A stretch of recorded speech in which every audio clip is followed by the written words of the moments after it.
Good morning everyone, great to be at Springfield with my assistant ministerial colleague, the Assistant Minister for Treasury, Charisse Mullen, and very proudly today the local state member here, the state member for Jordan. Can I also welcome the Mayor of Ipswich, Councillor Teresa Harding. Can I welcome also the founding Executive Chairman of Aegros, Professor Hari Nair, and can I also welcome the Chairman of Springfield Land Corporation, Martin Sinathanthi. This weekend is a great double header for Springfield.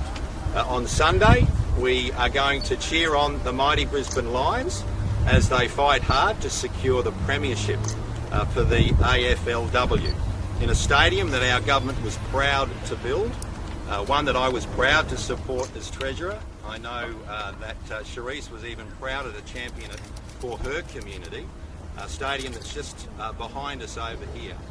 But today is another big win for the economy of Springfield, for the economy of Ipswich and for the economy of Queensland. Part of my job as the Minister for Trade and Investment and Queensland Treasurer is to attract more investment to this state, to attract more companies that are going to build manufacturing plants and facilities in our state. And in doing that, we target a number of key priority areas for our government, and that includes biopharmaceutical and biomedical products. That's why our government has a 10-year roadmap and action plan for the biomedical industry.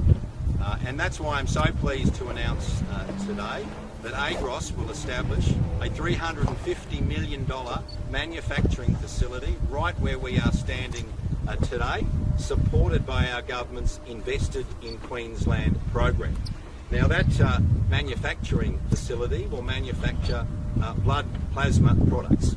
And we know blood plasma is the clear fluid that runs through, the clearer blood fluid that runs through our arteries. Of course, blood plasma products play such an important role in helping save lives and helping improve lives. Therapies that use blood plasma products can help fight infectious disease such as lupus and type 1 diabetes. They can help with blood clotting, prevent shock after trauma and serious accidents, and assist with post-surgical recovery. Red Cross Lifeblood tells us that Queenslanders, during the course of their lifetime, 1 in 3 Queenslanders will need blood or a blood product. And currently there's only one place in Australia where this sort of product is manufactured. And when this plant is up and running, there will be the capacity to produce 1 million litres of blood plasma products from our state. And that will help fill the national shortfall of what we need to support Queenslanders and Australians. When up and running, it's going to be a facility that delivers secure, skilled jobs for local people here and for Queenslanders. I'm so pleased that this product has the potential to be exported as well. The international market for blood and blood products is valued at about $19 billion a year. So not only will we be helping our people here in Queensland and across Australia, not only will this assist our economy, it has the potential to be an exporting facility as well.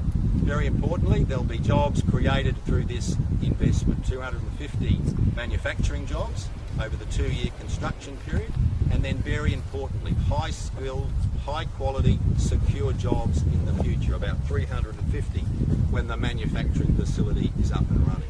So I want to, of course, thank Springfield for their support for our government's vision that Queensland can be a place for biomedical and biopharmaceutical products. I want to thank Professor Nair for his work with our government to bring this project to life, and I want to thank him for his vision. He's been working very hard on delivering this for many years, and we're so pleased he's chosen Queensland as the national and global headquarters for his company and the headquarters for his manufacturing plant.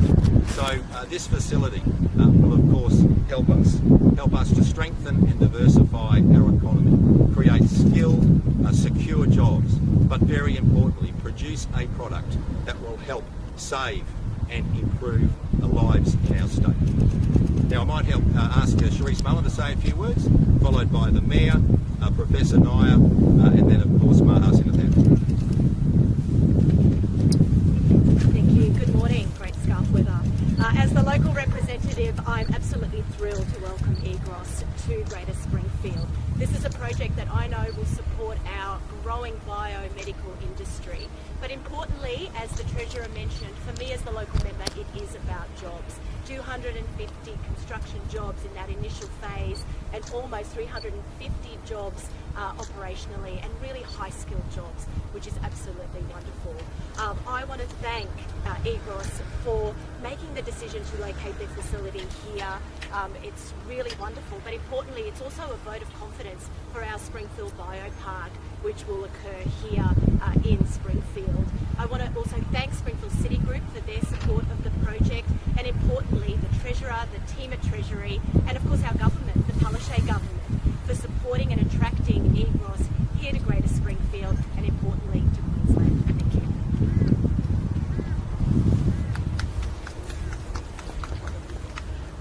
Good morning, hello. I'm Teresa Hardy, I'm the Mayor of Ipswich City Council. Today is a really exciting day for the people of Ipswich. We are seeing a very welcome investment of $352 million here in Ipswich.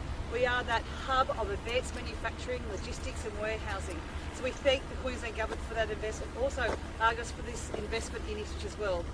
We are the fastest growing city in Queensland, and so we do welcome that investment for new jobs here in Ipswich.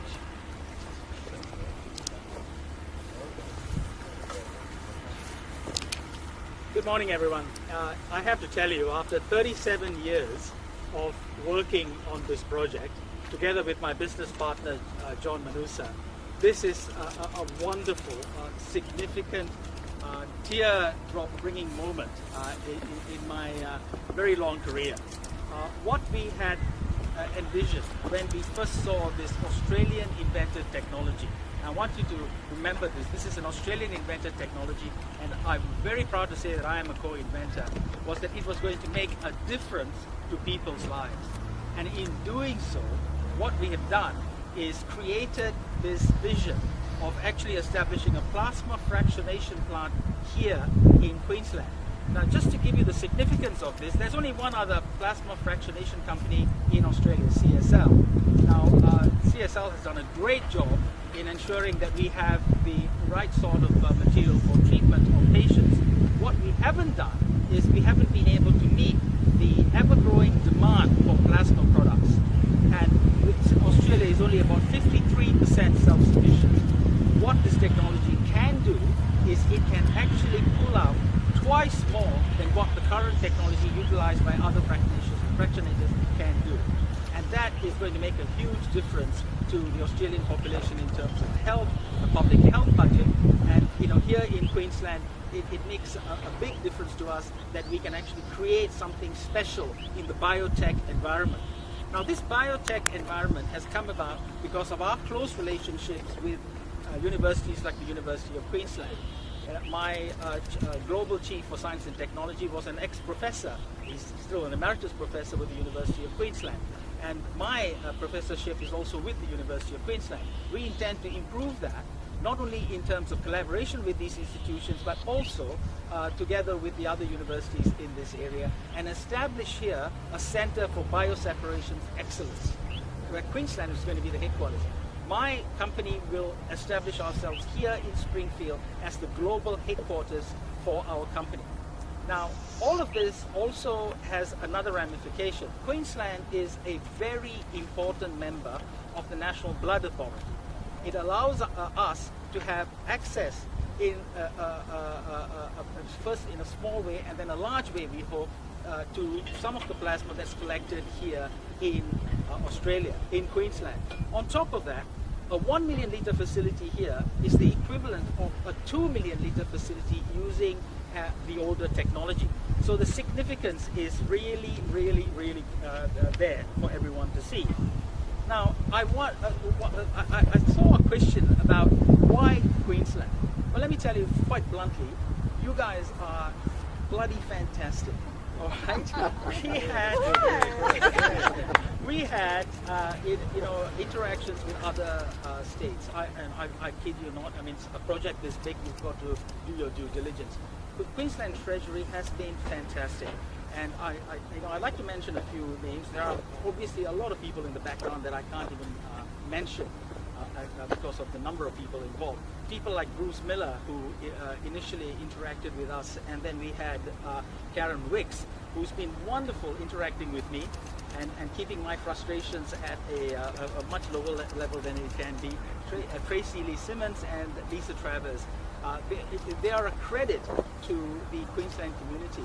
And I have to tell you, one of the reasons why we picked Queensland was because of that, the interaction with the government. The Invested in Queensland scheme is a bloody good scheme. It's a scheme that needs to be encouraged. It's a scheme that helps companies like us establish world-type, high-quality, facilities, manufacturing facilities in the state of Queensland. And I look forward, I really do, I look forward with working with the Queensland government, the Queensland Department of Health, Queensland Treasury, in bringing this to fruition. Lastly, and definitely not least, are my crew. I've got quite a few of them here. My Deputy Managing Director, Damien Thornton, my business partner, John Manusa, who's, believe it or not, on holiday, and the rest of my team in Sydney. Without them, this would not have happened. And this is a realization of a 37-year-old dream. So it is a very special day. Thank you. Thanks.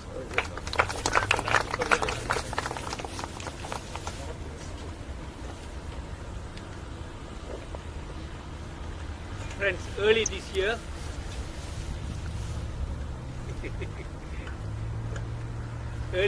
we saw an opportunity for a biopark here. With all the other things that's going on, can I say biopark will be part of our knowledge precinct. Our knowledge precinct for chaps is health, IT and education, which is the most powerful health IT facility that we have here in this country. This knowledge precinct is very, very powerful, and it's attracting worldwide attention all the time. And sometime early this year we decided that as part of the knowledge precinct we have to have a biotech park. Why a biotech park? Because it supports our health, supports our IT, and supports what is badly needed in this country and in this state. Thus, we had to, as like always we do, we hunted Sativa, we talked to UQ, QIMR, TRI, we talked to just about everybody. And finally came this marriage where Aegros came across, and we started serious discussion with them for the last 6 months. This is very, very serious for us, not from a blood point, because you've heard all about the blood point and the importance of it, but for us it is important because it supports our knowledge city. The importance of what this can do to help IT and technology. IT is going to be the major player of Springfield and also a major player for this health precinct. And we are so proud that we have already dedicated 92 hectares of land for such a facility to occur. Is there anywhere in this country this is happening? No. Is there anywhere this is going to happen in the world? No. Not that as far as I know. But this is what's going to make the difference. The strong presence of IT is going to strongly support what Aegros are going to do. And I'm sure that they have factored this as part of the journey to make this exciting. Friends, we have the land, we have the talent, we have the imagination, and we have the belief and drive, the constant drive that's needed to make this happen. And so Aegros, can I tell you this, you are on safe hands. You're going to see something that's going to happen, but it is going to multiply and it's going to grow to make it the most unique IT facility and a health facility this country has never seen. Thank you for that. All right. Well, we're happy to take questions on that. Any of us? Do you have any questions? Is this another vote of confidence to South East Queensland as we head towards the election? Look, is another sign that Queensland is open for business and that the private sector has confidence in our state and what it can deliver. So this is a great partnership between the Springfield City Group, a private sector leader in the nature of biopharmaceuticals, and our government, all working together to deliver jobs and economic opportunity for our state. So as we use the Olympics as a beacon for our state to attract investment and jobs, we welcome Aegros here to our state today. Sorry if you set us up already. How much money is the state government putting towards this project? Well, we've entered into a commercial agreement with the company to secure it, and we had to fight with other jurisdictions. This facility could have been built anywhere in the country, but Aegros has chosen Queensland. So we're not going to reveal that figure today because we are fighting to secure other international headquarters, other national headquarters, and other manufacturing plants from other states. And as you know, I keep the maroon cards close to the chest. I'm not going to be revealing to our interstate colleagues what we're doing to attract companies, but I know every dollar we spend to get this sort of investment, $350 million, and the jobs that follow, every dollar is well spent for our people. It's been a 30-something journey to get here. How long is it going to take for us to finally see places being created? Do you want to comment on that, Professor? The plans that we have at the moment, right now after this particular day, you can actually see some rigs at the back where there's some drilling being done. This project will be complete in 2025, and it will be with a completely validated TGA approved facility within that time period. Okay, any other questions? Yeah, Cameron, just another one. Just one.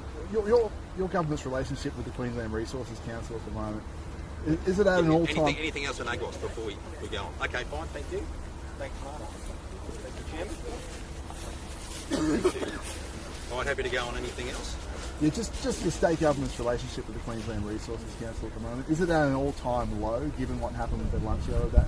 Well, we're working very hard to secure investment across the resources industries in our state, whether it be coal, new economy minerals, traditional minerals like bauxite and other resources. So we're going to continue to welcome that investment. Just earlier this week, we announced an investment, of course, to support Mount Morgan getting back into the gold mining business. And we also announced 2 new steel-making coal mines that will be open next year, northeast of Emerald. So we're working hard, but we're very disappointed, obviously, in the advertising campaign. The $40 million that the Queensland Resources Council is spending attacking our government, when really they should be investing that money in improving the safety of mines, improving safety for mine workers, and of course stamping out the scourge of labour hire. Why is it wise? Do you think it's wise to be in this tit for tat with the Queensland Resources Council over this? No, we're not in a tit for tat. We're very consistent about our position. Royalties are the price that Queenslanders receive for the royalties that belong to them. Royalties are a one-off payment. They're not a tax, as Ian McFarlane calls them. They're a one-off payment for resources that are extracted from the earth of this state for the benefit of Queenslanders. And of course, coal companies are making record profits that have never been seen before on prices for coal that have never been seen before. So it's only fair and reasonable that a share of that comes back to Queenslanders to go back to our health system, including building a new hospital in Moranbah. And I was there a couple of days ago announcing the tender for that brand new hospital for the mine workers of that community and their families. Have you tried to reach out to the council and I talk to meet them? with the council whenever they ask for a meeting. So I meet with them and I talk to them, just as I consulted with them on the royalty, the new royalty tiers. I spoke to them about that directly. It's not correct for Mr McFarlane to say, as he says consistently, there was no consultation. It's not true. Were you invited to this lunch today? I was going to Mount Morgan for a very special announcement. Mount Morgan, at the turn of the last century, was the richest gold mine in the world. It has contributed so much to our estate and its prosperity, and now we have a company, just like Aegros, that is using world-leading technology to reprocess the tailings of that mine, millions of tonnes of tailings that can generate 260,000 ounces of gold and about 5,600 tonnes of copper. Not only can they reprocess those tailings, it'll help rehabilitate the mine. So that's a win-win for that community, and I was delighted to share that with the community of Central Queensland a couple of days ago. So it was just a coincidence that you weren't in town on the day that the Resources Council... I'll always travel across Queensland, as I always do, to support resource projects, and I'll continue to do that. And the Premier the other day, her argument in response was, you know, she said the government could spend that advertising money, you know, the equivalent $40 million and a whole range of things. How much money does the Queensland government spend on advertising? Well, that's reported through annual reports and other mechanisms, and we're very clear about that and very transparent about it. Just jog my memory, what is it? Do you know what that figure is? Well, no, Jack, and I wouldn't expect it. You wouldn't expect me to have that number here today. Are you concerned over the allegations that the police minister has dismissed the TV provider's concerns raised with him? Look, this state is better at dealing with domestic violence than it was 4 years ago. We are better at dealing with domestic violence than we were yesterday, and we will be better at dealing with domestic violence tomorrow. This state has gone on a significant journey to address the causes and consequences of domestic and family violence. And our government has led the nation with nation-leading reports, nation-leading programs, and nation-leading investment to support addressing that. And we'll continue to do that in the future. So could the police minister have dealt with it better? Well, I think the police minister is going to address that today when he speaks to the media. But we're all improving. We're all moving forward in trying to address this terrible scourge in our community. And we are proud to do our bit as a government to support not only the victims of domestic and family violence, but to address the causes so we can eliminate this problem over time from our community. Those failures detailed in the Commission of Inquiry report, some of them have happened while Mark Ryan has been police minister. Why should Queenslanders have faith that he should oversee those reforms now? Well, I think as the Commission of Inquiry report sets out, this has been a problem that goes back decades. This is a significant problem, both causes of domestic and family violence, the consequences of domestic violence, domestic and family violence, and government responses to that, including police responses. But we've seen significant improvement. More needs to be done. That's why we implemented the most significant review in our state's history. First through Margaret McMurdo, then through the Commission of Inquiry. There is more to be done, and we remain absolutely committed to delivering that for Queenslanders. Thank you. Okay.